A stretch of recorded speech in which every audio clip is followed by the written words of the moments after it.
ও সাউয়ার নাতিটা ভাববে যে আরে এই মেয়ে তো যতটা আহামরি ভাবছিলাম, এই মেয়ে তো তেমন একটা আহামরি না, এ তো এভারেজ।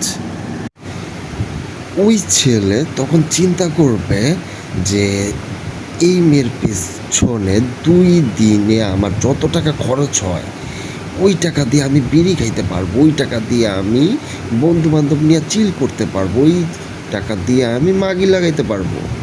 তো তোমার পিছে পিছে আর কেন ঘুরবে? After have a sex, after have a ফাক, তাই না? সে তার ইচ্ছা পূরণ করছে, সে যেটা চাইতেছিল সেটা পেয়ে গেছে তোমার কাছ থেকে।